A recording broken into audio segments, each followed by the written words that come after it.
چلیے اور اس سے پہلے جی ہم آگے بڑھیں کیونکہ ذکر محمد علی صاحب نے انڈیا کا بھی کیا کہ جس طریقے سے ہمارا جو دشمن ہے اور جو مئی میں ہم نے ان کے ساتھ کیا ہے الحمدللہ اس کے بعد سے پاکستان کا دنیا بھر میں امیج بالکل چینج ہو گیا ہے. پاکستان کی کہتے ہیں نا جو اس وقت پذیرائی ہو رہی ہے دنیا بھر میں وہ ہم دیکھ رہے ہیں, لیکن بھارت کو یہ بات کیسے ہضم ہوگی؟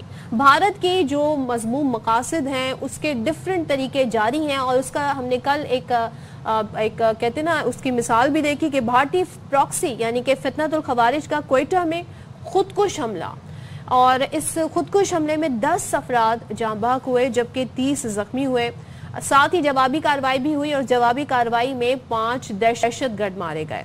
ایف سی کے 2 جوان زخمی ہوئے. اب سیکیورٹی ذرائع بتاتے ہیں کہ دھماکے کے بعد 5 خوارج نے ایف سی ہیڈ کوارٹرز میں گھسنے کی کوشش کی جسے فورسز نے ناکام بنایا اور خوارج کو باہر ہی جہنم واصل کر دیا. دہشت گردوں نے ایف سی کی وردی پہن رکھی تھی. بالکل جی. اور ادھر خزدار کی اگر ہم بات کریں تو خزدار کے علاقے زہری میں فتنہ ہندوستان کے خلاف فورسز کا خفیہ اطلاع پر آپریشن 7 دہشت گرد جہنم واصل کر دیے گئے. ان میں 10 دہشت گرد جو تھے وہ زخمی بھی ہوئے. سیکیورٹی ذرائع کے مطابق زہری کے پہاڑوں میں فتنہ ہندوستان کی موجودگی اور نقل و حرکت کی اطلاعات تھیں. اب بڑھتی دہشت گردی کے پیش نظر فورسز نے آپریشن کا آغاز کر دیا ہے. ہلاک دہشت گردوں سے آئی ای ڈیز, ٹرانسمیٹرز, امریکی ساختہ خودکار ہتھیار برآمد ہوئے ہیں. تو بھارت اپنے مذموم عزائم سے باز نہیں آ رہا اور مسلسل پاکستان میں پراکسیز کے ذریعے کراس بارڈر اسٹیٹ سپانسرڈ دہشت گردی کیے جا رہا ہے. اینڈ دا سیکیورٹی فورسز اب پرعزم ہے دہشت گردی کا سرے سے جڑ سے کلا کما کرنے کے لیے, اور انشاءاللہ ان کا خاتمہ ہم کر کے ہی رہیں گے. جناب ذرا آگے بڑھتے ہیں اور آپ کو پتا ہے جی ایشیا کپ جو ہے وہ ختم ہو گیا, ٹیموں کی ڈیسائیڈ ہو گیا کہ کس نے کون جیتا ہے, کون رنر اپ ہے.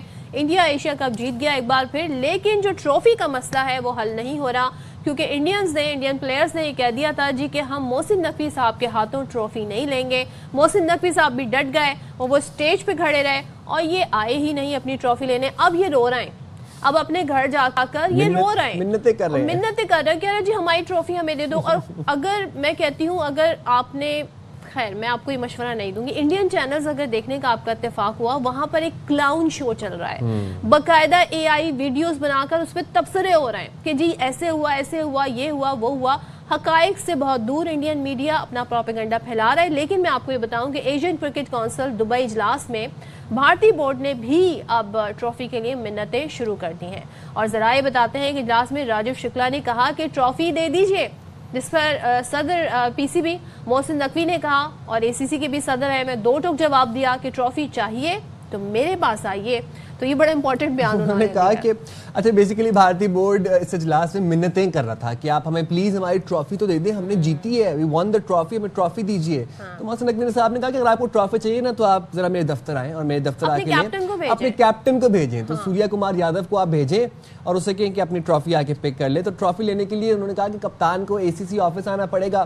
اور ذرائع ہمیں یہ بتا رہے ہیں کہ میٹنگ میں بھارتی رویے کی مذمت بھی کی گئی, اسپورٹس مین اسپرٹ کی خلاف ورزی, ٹاس اور میچ کے بعد جو ہینڈ شیک تنازع تھا, پھر جو پریزنٹیٹرز الگ الگ آئے تھے دونوں ملکوں کے کھلاڑیوں سے بات کرنے کے لیے, انڈین کھلاڑی سے بات کرنے کے لیے انڈین پریزنٹیٹر لایا گیا تھا, پاکستانی کھلاڑی سے بات کرنے کے لیے پاکستانی پریزنٹیٹر تھا. تو یہ اسپورٹس مین اسپرٹ کی جو خلاف ورزی کی گئی, کوڈ آف کنڈکٹ کی خلاف ورزی کی گئی, یہ بھی امور زیر بحث آئے. صدر محسن نقوی کہتے ہیں کہ انہوں نے کہا کہ ٹرافی نہ لینا بھی غلط قرار دیا ہے اور میٹنگ میں بھارتی ٹیم کو ٹرافی نہ دینے پر کوئی فیصلہ نہ ہو سکا. اب ایشیا کپ کا کامیاب انعقاد اور ریکارڈ ویورشپ, یہ جو امور ہیں یہ بھی زیر بحث آئے. ویسے ریکارڈ ویورشپ تھی ایشیا کپ کی, اور اگلا ایشیا کپ پھر 2 سال بعد بنگلہ دیش میں 1 ڈے فارمیٹ پر ہوگا. اس کی جو میزبانی ہے اگلے ایشیا کپ کی وہ بنگلہ دیش کو سونپی گئی ہے. اچھا اب دیکھیں, ہم یہ سوال اٹھا رہے تھے, اتنی تکلیف ہے آپ کو, آپ کا میڈیا بھی چیخ چلا رہا تھا اس پاکستان اور انڈیا کے میچ سے پہلے میچ سے ہی پہلے کہ جی بائیکاٹ کریں, نہیں کھیلیں. نہ کھیلتے لیکن کھیلنا ہے کیونکہ جب ریکارڈ ویورشپ ہوگی اور ظاہر ہے اسپانسرشپ ملیں گی تو پھر آپ نے اس کے لیے تو کھیلنا ہے.